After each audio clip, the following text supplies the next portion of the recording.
Hello and welcome back to all of you. एक बार फिर आप सभी का स्वागत है आपके अपने डिजिटल प्लेटफॉर्म एके एडू स्पोर्ट पर। साथियों, जैसा कि आप सभी को पता चल ही गया है कि आरपीएससी द्वारा सब इंस्पेक्टर भर्ती की एग्ज़ाम डेट डिक्लेयर कर दी गई है।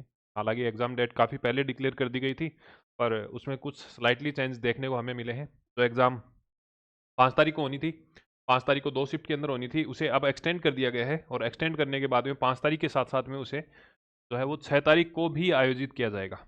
इस प्रकार का प्रस्ताव जो है वो आरपीएससी ने रखा है। प्रस्ताव क्या, मान लो कि भाई फाइनल नोटिफिकेशन ही है। तो इसे लेकर काफ़ी मैसेज आ रहे थे। वैसे तो आप जितने भी अलग अलग प्लेटफॉर्म से जुड़े हो, अलग अलग संस्थान से जुड़े हो, या फिर आरपीएससी की ऑफिशियल साइट से ही आपको पता चल गया होगा। मेरी तरफ से भी टेलीग्राम में पोस्ट किया गया था कि आपकी जो एग्ज़ाम है वो 2 दिन होगी। पर निश्चित रूप से केवल ये सूचना ग्रहण करने की ही बात नहीं थी, निश्चित रूप से ये जो इन्फॉर्मेशन लेने की ही बात नहीं थी। इससे आपको जो है वो थोड़ा सा अपनी तैयारी के अंदर चेंज करना होगा। क्यों करना होगा, क्या करना होगा, उसके बारे में हम बात करेंगे। ज़्यादा लंबा चौड़ा सेशन आज का नहीं रहने वाला है। केवल कुछ चीज़ें हैं जिसकी आपको सावधानी रखनी होगी, उनके बारे में बात करने वाले हैं। बेसिकली इस एग्ज़ाम के बाद में, इस नोटिफिकेशन के बाद में जो है वो 2 प्रकार के मैसेज मेरे को प्राप्त हुए थे। तो उन दोनों ही चीज़ों के बारे में हम बात करते हैं। पहले आपको देख लो, ये आरपीएससी का नोटिफिकेशन है जिसमें ये कहा गया है 30 तारीख को ये डिक्लेयर किया गया था, और ये कहा गया कि भैया 5 तारीख को और 6 तारीख को एग्ज़ाम होंगी। जिसमें से पहला पेपर जो होगा वो आपका 11 बजे से लेकर 1 बजे तक होने वाला है, और सेकंड पेपर जो है वो मतलब जो आपका जीके जीएस वाला जो पेपर है वो आपका 3 तारीख से लेकर और 5 तारीख तक होने वाला है। ये चीज़ें थी, आपको भी पता है, मेरे को भी पता है। अगर आप सीरियस कैंडिडेट हैं तो निश्चित रूप से पता होगा। बात ये आती है कि इसके बाद में आपकी तैयारी में क्या चेंज होना चाहिए। आपकी जो मनोवृत्ति है, आपके जो दिमाग है, जो माइंडसेट है, उसके अंदर आपको क्या परिवर्तन करना है। मुख्य बात ये है। ये चीज़ तो आपको हर किसी ने बताई होगी, और ये चीज़ें वो ही बता पाएगा जो कि खुद तैयारी से जुड़ा हुआ है, या फिर खुद तैयारी की है जिसने इस वैकेंसी की। बात क्या है कि देखो, सबसे पहले बात एग्ज़ाम डेट को लेकर थी कि सर एग्ज़ाम डेट एक्सटेंड होगी, नहीं होगी। 2021 वाली भर्ती का क्या होगा, क्या आचार संहिता लगने के बाद में कुछ चेंज हो सकता है। मेरा अनुभव मैं बता रहा हूँ, बाकी तो देखो संस्था की बात है, और जो प्रैक्टिकल चीज़ें पीछे देखने को मिली हैं उसके आधार पर बता रहा हूँ। 2021 वाले ध्यान से सुन लेना। अगर आपको कोई ये कह के बरगला रहा है कि 2021 वालों को इसमें शामिल कर लिया जाएगा, बहुत ही रेयर चांस है। फाइनल डिसीजन हालांकि कोर्ट के माध्यम से आएगा। हाई कोर्ट अब डिसीजन देने वाला है। आप सभी को पता है, सुनवाई ऑलमोस्ट पूरी हो चुकी है, और इसके बाद में सुप्रीम कोर्ट में जाना भी निश्चित है। चाहे किसी के भी पक्ष में अगर डिसीजन आता है तो दूसरी पार्टी या जो अपोनेंट पार्टी है वो सुप्रीम कोर्ट में जाने वाली है। जिस प्रकार हाई कोर्ट ने 5-6 महीने से पहले सिंगल बेंच में गए थे, फिर डबल बेंच में गए हैं, तो जो प्रोसेस है वो लगभग 5-6 महीने हमें देखने को मिली है। ठीक इसी प्रकार की प्रोसेस, और मैं कहूँगा इससे लेंदी प्रोसेस हमें सुप्रीम कोर्ट में देखने को मिलेगी। टाइम तो लगने वाला है। इतने में ये एग्ज़ाम हो जाएगी। एग्ज़ाम क्यों हो जाएगी? क्योंकि आरपीएससी ने खुद ही अपने नोटिफिकेशन से क्लियर कर दिया है। दूसरा कंडीशन, आचार संहिता की। सर आचार संहिता से क्या एक्सटेंड हो जाएगी? आचार संहिता में एग्ज़ाम थोड़ी करवा देंगे। लोकसभा के चुनाव हुए थे, विधानसभा के चुनाव हुए थे, उस समय भी आरपीएससी जो कि एक संवैधानिक संस्था है, अपना जो रेगुलर रूटीन था उसके अंदर काम कर रही थी। ये तो फिर भी ग्राम पंचायत के चुनाव है, ये तो फिर भी नगरीय निकायों के चुनाव होने वाले हैं। तो आपके दिमाग में, अगर आप सीरियस कैंडिडेट हो, अगर आपको 1015 के अंदर शामिल होना है, जो टोटल वैकेंसी थी सब इंस्पेक्टर की, तो निश्चित रूप से आप मान के चलना 1% भी अगर आपके डाउट आता है तो वो आपको तैयारी को कमजोर करेगा। एग्जाम डेट को लेकर आपको कोई भी डाउट नहीं रखना है अपने मन में, 100% अपना देना है। इस विचार से तो कतई मत करना कि भैया एग्जाम डेट एक्सटेंड हो जाएगी, आगे चली जाएगी, मई में नहीं तो जून में हो जाएगी। ऐसा कई लोग वीडियो बना के बताएंगे आपको, जैसे जैसे समय नजदीक आएगा। प्रत्येक बार, पिछली बार भी देखने को मिला था, 2021 की एग्जाम थी तो उस समय भी लोग प्रदर्शन कर रहे थे, धरना प्रदर्शन करके, और ये बोल रहे थे कि एग्जाम एक्सटेंड करवा दो। निश्चित रूप से एक कैंडिडेट, सीरियस कैंडिडेट, उसको भी ये लगता है कि अगर मेरे को 15 दिन और मिल जाए तो मैं अपनी तैयारी को और मजबूत कर लूंगा। ये सिलेबस कभी नहीं होगा। आपको 5 तारीख और 6 तारीख को ही फाइनल मांग के करना है, जो कुछ अपने प्रयास करने हैं। एक क्वेश्चन ये आता है, सर अब तो 2 ही महीने बचे हैं, क्या मैं अब तैयारी कर लूंगा? ये डिपेंड करता है, 2 महीने में भी हो सकती है, महीने भर में भी रिवीजन हो जाता है। ये डिपेंड करता है कि आपकी पहले कितना कुछ पढ़ा हुआ है, आपने पहले कितने प्रीवियस ईयर के क्वेश्चन लगाए हुए हैं, आपने पहले किस हिसाब की तैयारी की है, उस पर डिपेंड करता है कि आप 1 महीने में कवर कर पाओगे या नहीं कर पाओगे। निश्चित रूप से समय तो पड़ा है, सफिशियंट समय पड़ा है। सफिशियंट तो खैर नहीं है, सफिशियंट तो मान लो 6 महीने मिलते तो भी नहीं होता। तो ये चीज़ें एक तो एग्जाम डेट वाली है। दूसरी बात ये है कि भैया टारगेट स्कोर कितना रखें। उसके लिए मैं थोड़ा सा 2-3 चीज़ें आपको बताता हूँ।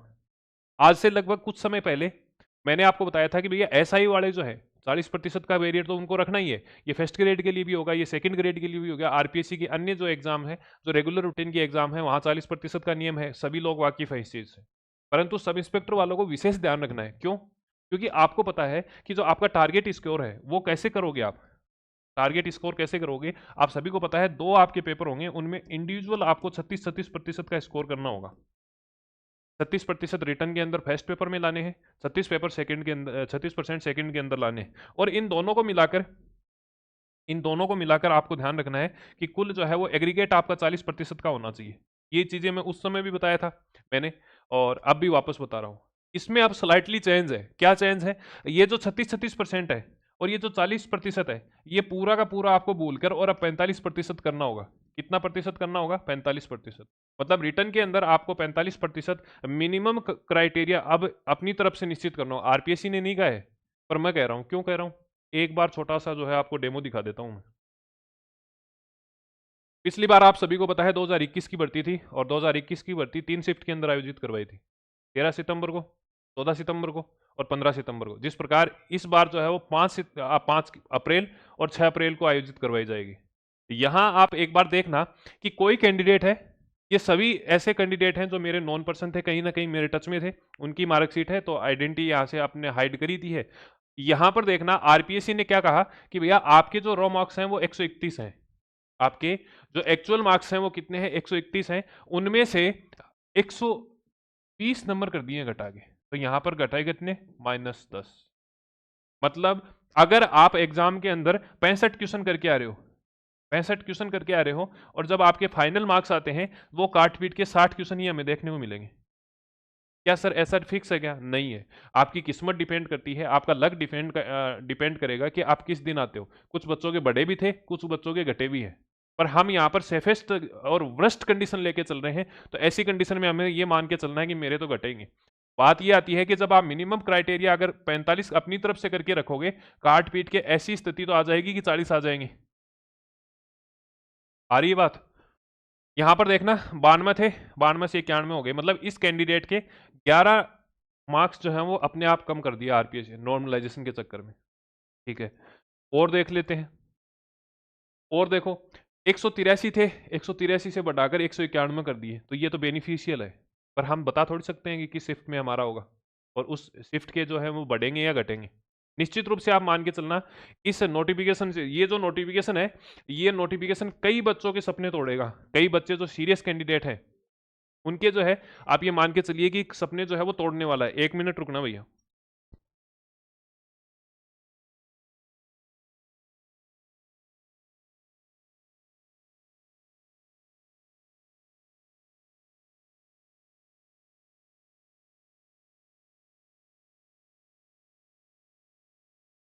हाँ, तो मैं आपको बता रहा था कि भैया ये जो नोटिफिकेशन है ना, ये कई बच्चों को थानेदार बनने से रोकेगा, ये मान लेना। और बहुत बड़ा अमाउंट रहने वाला है ये। बहुत लोग गालियां देंगे, क्योंकि अब हमने जो है वो 4th ग्रेड के अंदर देखा, हमने जो है वो आपके पशु परिचर में देखा था कि नॉर्मलाइजेशन से कितना वेरिएशन आ जाता है। और इधर उधर जाने की आवश्यकता ही नहीं है। हमें एसआई की भर्ती ये बता रही है कि पिछली बार जो है वो बच्चों के 11 नंबर कम हुए। यहाँ पर देखो, यहाँ पर जो है वो 7 और 1 8, और लगभग जो है यहाँ पर 3 नंबर का यहाँ पर हमें वेरिएशन देखने को मिला है। तो यहाँ पर जो है वो 5 नंबर आपके बढ़े हैं। यहाँ पर देखना 164 के 175 हो गए, मतलब 10 नंबर बढ़ गए इस बंदे के लगभग। ठीक है, और 112 के 115 हो गए, तो मतलब 13 नंबर जो है वो यहाँ पर बढ़ गए। बढ़े या नहीं बढ़े? यहाँ पर देखना 113 थे, 113 नंबर थे, 113 में से 103 हुए हैं, मतलब 10 नंबर माइनस हो गए। 10 नंबर क्या हो गए? माइनस हो गए। और 87 से कितने हो गए? 86। मतलब 11 नंबर इसके बढ़े, 11 नंबर घटे हैं। ये अलग अलग शिफ्ट की मार्कशीट है, एक शिफ्ट की नहीं है। 51 से 57 हो गए, 90 से 93 हो गए, 98 से 100, 124 से 22, 93, 86 के, ठीक है, 106 के 108। आप देखना अलग अलग शिफ्ट के अंदर आपको ये देखने को मिलेगा मार्कशीट। ये देख लो, एक और 45 के 50 हो गए। तो आपको ये चीजें समझ में आ गई क्या कि भैया आप देखना कि यहाँ पर एक कोई शिफ्ट ऐसी होगी जिसमें 10 से 12 नंबर एवरेज बढ़ने वाले हैं। मतलब अगर आपका जो टोटल स्कोर मान लो जीके और जीएस के अंदर 45 क्वेश्चन का है, तो वो हो सकता है कि 45 जो क्वेश्चन है, वो 45 क्वेश्चन अब जो है वो 50 क्वेश्चन में कन्वर्ट हो जाएंगे। पर मैंने कहा कि हम तो वर्स्ट के लिए तैयार रहते हैं। प्रिपरेशन आपको बेस्ट तरीके से करनी है, परंतु घटिया से घटिया कंडीशन के लिए हमें तैयार रहना है। पेपर हार्ड आ जाएगा या नॉर्मलाइजेशन हो जाएगा, ऐसी कंडीशन में भी ध्यान रखना। ऐसी कंडीशन हो सकती है कि आप 45 क्वेश्चन काट पीट के सही करते हो, परंतु आपको जो है नॉर्मलाइजेशन के चक्कर में 40 ही क्वेश्चन सही माने जाएंगे।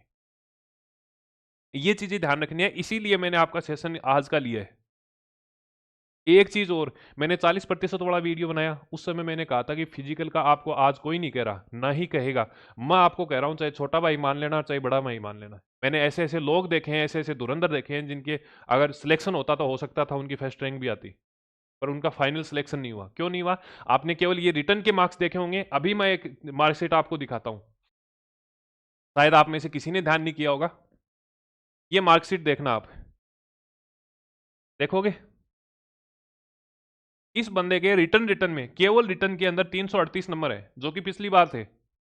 आप ये मानना, अगर ये बंदा सिलेक्ट होता तो निश्चित रूप से आप ये मान के चलिए कि ये कहीं ना कहीं जनरल वाली रेंज में रहता। हो सकता है किसी भी कैटेगरी का होगा, पर जनरल में इसका सिलेक्शन था और बहुत अच्छी रैंक के साथ में था। टू डिजिट की जो रैंक है और वो रैंक थी। पर यहाँ पर देखने वाली बात यह है कि फिजिकल में जो हमारा 100 नंबर का टोटल फिजिकल होता है, उसमें से आपको 50 जो टोटल नंबर है वो आने चाहिए आपके, बशर्ते इसका जो रोल है वो फाइनल आपकी कट ऑफ में नहीं रहेगा, मतलब कट ऑफ के अंदर ये जो है वो ऐड नहीं होंगे। पर आप देखो कि 45 के कारण, मतलब 5 नंबर इनके फिजिकल में कम आने के कारण क्या लिखा गया है कि not qualified in physical test due to minimum qualification marks. मैं आपको फिर कह रहा हूं, एक बहुत बड़ा धड़ा होगा जो फिजिकल में बाहर हो जाएगा। इस बार संभावनाएं ज्यादा होंगी, क्योंकि जिन बंदों के 40% आ जाएंगे, मतलब वो कहीं ना कहीं पढ़ने वाले हैं, कहीं ना कहीं सीरियस कैंडिडेट हैं। और जो सीरियस कैंडिडेट होते हैं, ज्यादातर ये देखा जाता है कि उनका फिजिकल वीक रहता है। तो अब की बार देखना कि बहुत ही अजीब सा रिजल्ट और अजीब अजीब सी परिस्थितियां आपको एसआई के अंदर देखने को मिलेंगी। जिन बंदों के 40% आ जाएंगे, उनसे फिजिकल नहीं होगा। तो क्या सर, हमें टारगेट जो स्कोर है, और ये चीजें मैंने आपको पहले बताई थी। अब क्या कर सकते हैं? फिजिकल के अंदर कुछ नहीं करना है, भागदौड़ नहीं करनी है। कहीं टूट टाट जाओगे, नुकसान हो जाएगा बिना फालतू में, एग्जाम और खराब जाएगी, समय जाएगा। अब आपको केवल इतना करना है, एक ही कैटेगरी के लोग जो कि ओवरवेट है या खुद को ये मानते हैं कि मैं कहीं ना कहीं फिजिकली थोड़ा सा अनफिट हूं, ऐसी कंडीशन में आपको ध्यान रखना है कि आपको अपना वेट कंट्रोल करना है, चाहे डाइटिंग के माध्यम से, हल्की फुल्की योगा एक्सरसाइज के माध्यम से। मतलब आप उस कंडीशन में आ जाओ, उस स्टेज पे आ जाओ कि आपको जैसे ही रिटर्न होता है तो फिजिकल तैयार कर लेना है। ठीक है? तो ये चीजें थोड़ी सी कर सकते हो, बाकी भाग दौड़ मत करना। अब मेरा कोई सजेशन नहीं है, उस समय मैंने आपको बताया था। अब ये टारगेट स्कोर वाला ध्यान रख लेना कि आपको मिनिमम क्राइटेरिया जो है वो दोनों पेपर में, फर्स्ट के अंदर और सेकंड के अंदर 45-45 का रखना है। और एग्रीगेट भी कम से कम आपको जो है वो 45 तो लेके ही आनी है। विशेषकर मैं जो रिजर्व कैटेगरी है, चाहे एससी है, एसटी है, एमबीसी है, विडो है, डाइवर्सी है, उनको मैं बता रहा हूँ कि इतने एक नंबर का टारगेट रख लेना, ज्यादा रिस्क नहीं लेना है। अगर आपको पहले कोई कट ऑफ बता रहा है, जैसा कि मैं अब आपको बता रहा हूं, ये मैं आपको बार बार ध्यान रखना, जब भी मैंने 45% की बात की है, मिनिमम बैरियर की बात कर रहा हूं। मतलब आपको इससे अधिक परफॉर्म करना है, पर ये तो करना ही है एटलीस्ट। 45 में क्यों बताएं कि अगर कट पीट के अगर मान लो 40% बच जाते हैं तो आप सेफ स्कोर रह जाओगे, आप एटलीस्ट दौड़ में तो रहोगे। अब ध्यान रखना, टारगेट स्कोर के लिए आपको पहले से सोच के नहीं जाना है, मिनिमम का तो सोच के जाना है और वो करना भी है हमें। पर मैक्सिमम कितने करने हैं क्वेश्चन अटेम्प्ट? क्या हम इतने क्वेश्चन कर लें तो हमारा हो जाएगा क्या? पिछली बार कट ऑफ इतनी थी तो इस बार इतना कर लेंगे? नहीं करना है। आपको पेपर देखना है, पेपर का स्तर देखना है, प्रश्नों को देखना है, और उसके बाद में आपको अपने दिमाग से, अपने विवेक से चीजें करनी है। कोई टीचर क्या कहता है, कोई मेंटोर क्या कहता है, पिछली बार कोई सिलेक्ट हुआ है वो क्या कहता है, कुछ नहीं मानना। पिछली बार और अब में दिन रात का अंतर है। ये चीजें यूट्यूब पे हर कोई नहीं बताता है, पर मैं आपको बता रहा हूँ। आप चाहे, मैं वापस से बता रहा हूँ कि छोटा भाई मानो या बड़ा भाई मानो, ठीक है? क्योंकि ये चीजें मैंने देखी हैं, साक्षात देखी हैं पिछली भर्ती में। एक बहुत बड़ा 15 गुणा को पास करेंगे फिजिकल को, और उसमें से देखना 2 या 3 गुणा ही होंगे जो आपके इंटरव्यू की स्टेज तक पहुंच पाएंगे। तो ये चीज़ देख लेना, ठीक है?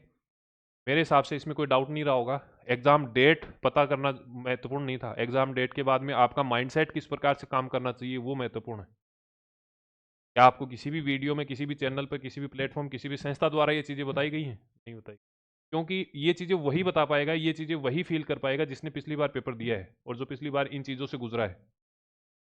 आप फिजिकल जब देने जाओगे तब आपको वो पता चलेगा जो मैंने 40% वाला वीडियो बनाया था, उस दिन पता चल जाएगा आपको। ठीक है? मैं ऐसे ही नहीं बता रहा, एक आधार है, उस आधार के आधार पर आपको बता रहा हूँ।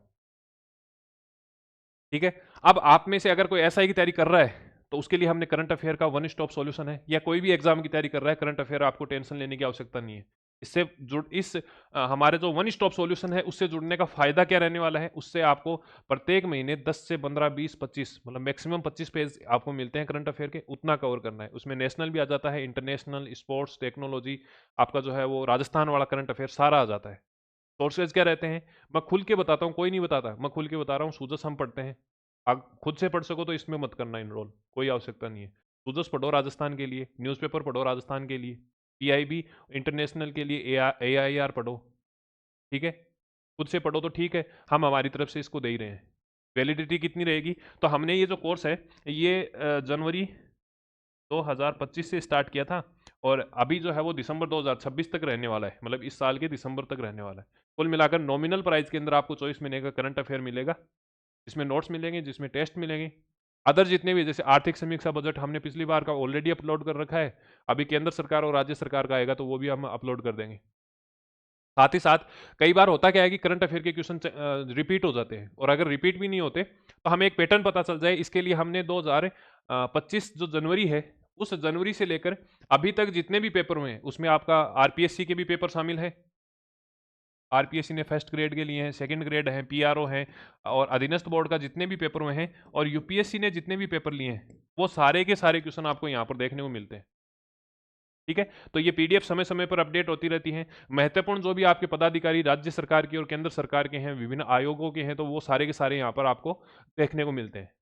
ठीक है? कुल मिलाकर बात ये है कि अगर आपने यहाँ पर इनरोल किया तो आपको कहीं और जाने की आवश्यकता नहीं है। अब कुछ बच्चे कहते हैं सर ये तो टेस्ट सीरीज है, सर इसमें तो केवल नोट्स मिल रहे हैं, क्लास नहीं मिल रही। देखो, क्लास मिलेगी तो आपका ही सर्वर कॉस्ट बढ़ेगा, स्टूडेंट पे उसका वित्तीय भार आता है, फाइनेंशियल जो है वो बर्डन बढ़ता है, इसकी कुछ फीस बढ़ जाएगी, इसलिए आपको इसी कंटेंट की फ्री क्लासेज यूट्यूब पे मिलती हैं।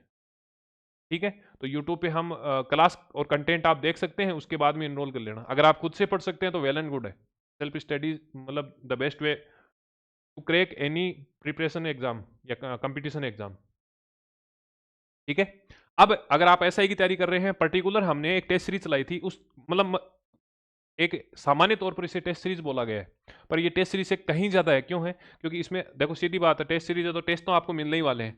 18 टेस्ट जीके के मिलेंगे, 18 टेस्ट आपके जो है हिंदी के मिलने वाले हैं। ध्यान देने वाली बात है कि इसमें 12 टेस्ट जो है वो टॉपिक वाइज रहेंगे, और 6 टेस्ट जो है आपके फुल लेंथ रहने वाले हैं। इसके अलावा क्या मिलेगा? और मैंने क्यों कहा कि ये टेस्ट सीरीज से बहुत ज़्यादा है, क्योंकि इसमें पारिभाषिक शब्दावली की आपको पीडीएफ ऑलरेडी अपलोड करवा दी गई है। ठीक है? मुहावरे, लोकोक्तियों की जो पीडीएफ है वो ऑलरेडी यहाँ पर अपलोड की गई है। साथ ही साथ आरपीएससी ने 2011 से लेकर 2025 तक जितने भी क्वेश्चन हिंदी के पूछे हैं, सामान्य हिंदी के बता रहा हूँ, अब जो हिंदी साहित्य वाले नहीं बता रहा, व्याकरण वगैरह के जो क्वेश्चन हैं जो आपके एसआई के सिलेबस में है, लगभग 77 पेपर ऐसे हैं, लगभग कितने हैं, 77 पेपर ऐसे हैं जिनमें सामान्य हिंदी के क्वेश्चन पूछे गए हैं, और उन प्रश्नों की संख्या कितनी है, 3000 के आसपास में। यहाँ आपको हो सकता है जो 2500 क्वेश्चन देखने को मिल रहे हैं, पर जो क्वेश्चन रिपीट थे वो हमने हटा दिए। तो आपको ध्यान रखना है, इसी टेस्ट सीरीज के साथ में आपको विदाउट एनी कॉस्ट एक पीडीएफ उपलब्ध कराई जाएगी, जो कि आप फोन में ही पढ़ सकते हो। आप इसको फोन में पढ़ पाओगे। साथ ही साथ जितने भी टॉपिक वाइज टेस्ट हैं, कुल मिलाकर 31 टॉपिक होने वाले हैं, कुल मिलाकर 31 टॉपिक होंगे, जिसमें से 3 टॉपिक आपका राजभाषा वाला जो संविधान वाला पोर्शन है, आर्टिकल वाले, और उसके बाद में वर्ण और शब्दकोश का टॉपिक हो गया, और संधि वाला। ये 3 टॉपिक तो हो गए हैं। इसके साथ साथ में यहाँ पर ध्यान रखना है, कुल मिलाकर 31 टॉपिक ऐसे हैं जिनके टॉपिक वाइज टेस्ट आपको मिलेंगे। वे क्वेश्चन जो कहीं ना कहीं किसी न किसी एग्जाम में आरपीएससी द्वारा पूछे गए हैं, और आरपीएससी अगर खुद क्वेश्चन पूछ रही है, खुद उसका आंसर दे रही है, तो आप ये मानिए कि ऑथेंटिसिटी तो है, उसकी प्रमाणिकता तो है। ठीक है? आप देखो, मैं आपको दिखा भी देता हूँ पीडीएफ। ये रही, ये पीडीएफ है, तो ये आपको मिलेगी, ये 77 आपके जो है क्वेश्चन है। ठीक है? लेटेस्ट जितने भी एसआई वगैरह के, अब मान लो जो टेलीकॉम का पेपर हुआ है आपका, ठीक है, डिप्टी जेलर का पेपर हुआ है, मोटर व्हीकल 2013 है, ये सारे के सारे क्वेश्चन आपको यहाँ पर मिलने वाले हैं। ठीक है? ऑफिशियल जो डॉक्यूमेंट है वहीं से हमने जो है यहाँ पर अटैच किए। आप खुद से अगर साइट पे देख सकते हो स्वतंत्र पेपर, उनमें से हिंदी के कौन कौन से क्वेश्चन है तो आप खुद से देखो। मैं ये नहीं कह रहा कि आपको इनरोल ही करना है, ठीक है। तो हमारी तरफ से ये चीजें हैं, बाकी इनरोल करना या नहीं करना आपकी जिम्मेदारी है। इस प्रकार आपको शानदार लगने वाला है। एक बात और, इसमें एक पीडीएफ जो है वो आपकी साइंस टेक्नोलॉजी की अपडेट होगी, और एक पीडीएफ आपकी ये जो 3 अधिनियम है, जो आपकी बीएस है मतलब साक्ष्य अधिनियम है, और बीएनएसएस है, और बीएनएस है, ये तीनों के तीनों एक लास्ट 15 दिन से, ये देखो डार्क सर्किल है, रात को 2-2 3-3 बजे तक जग के मैंने कंटेंट तैयार किया है। जल्द ही उसकी क्लासेज आपको मिलने वाली हैं, जल्दी इसी के अंदर आपको पीडीएफ मिलने वाली है। अलग से हमारा कोई अभी तक विचार नहीं है कि हम अलग से आपको पीडीएफ उपलब्ध कराएं। तो जो कैंडिडेट, जो स्टूडेंट इसमें इनरोल हैं, वो इसको पीडीएफ को प्राप्त कर सकते हैं, ठीक है। तो आपके तीनों अधिनियम इसके अंदर आ जाएंगे, टेस्ट आपके आ जाएंगे, पीवाई के क्वेश्चंस हिंदी के आपके यहाँ पर मिल जाएंगे, बजट और आर्थिक समीक्षा की भी पीडीएफ हम यहाँ पर जो है वो अपलोड कर देंगे ओरिजिनल से हाईलाइट करके। और क्या क्या होगा, और ध्यान रखना है कि आपके 3 अधिनियम वाले मैंने बता ही दिए, जो 3 कानून है। और अभी हाल फिलहाल में जो है वो साइंस डिपार्टमेंट के द्वारा एक मैगजीन जारी की गई है, जिसमें उन्होंने बताया कि 2025 में इसरो डीआरडीओ राज्य सरकार द्वारा, केंद्र सरकार द्वारा क्या क्या प्रयास साइंस की दुनिया के अंदर किए गए हैं, तो वो चीज़ें भी यहाँ पर अपलोड कर देंगे, ठीक है। तो मिलते हैं एक नए सेशन के साथ में। आपकी क्या प्रतिक्रिया है नॉर्मलाइजेशन को लेकर, आपकी क्या प्रतिक्रिया है एग्जाम को 2 दिन कंडक्ट करवाने को लेकर, और जितनी भी सूचनाएं, जितनी भी इन्फॉर्मेशन आपको यहाँ पर उपलब्ध करवाई गई है उनके बारे में, तो ये सारी चीज़ें जो है वो आप अपनी प्रतिक्रियाएं, अपना वो जो फीडबैक है वो यहाँ पर लिख सकते हैं। अभी तक अगर आपने हमारा चैनल ज्वाइन नहीं किया है, तो ये मैं मानता हूँ कि as a aspirant sub inspector के लिए आपकी जो है वो सबसे भूल हो सकती है, एक बड़ी भूल हो सकती है ये मानिए, क्योंकि आने वाले समय में आपको महत्वपूर्ण कंटेंट, महत्वपूर्ण जानकारियां यहाँ पर उपलब्ध कराई जाएंगी, जैसा कि पहले भी करवाई गई हैं। तो निश्चित रूप से आपको जुड़ना चाहिए हमारे सोशल मीडिया प्लेटफॉर्म टेलीग्राम से और यूट्यूब से, जहां आप ये वीडियो देख रहे हैं। मिलते हैं एक नए सेशन के साथ में, एक नए महत्वपूर्ण मुद्दे के साथ में। तब तक के लिए धन्यवाद। जय हिंद, जय भारत। Thank you.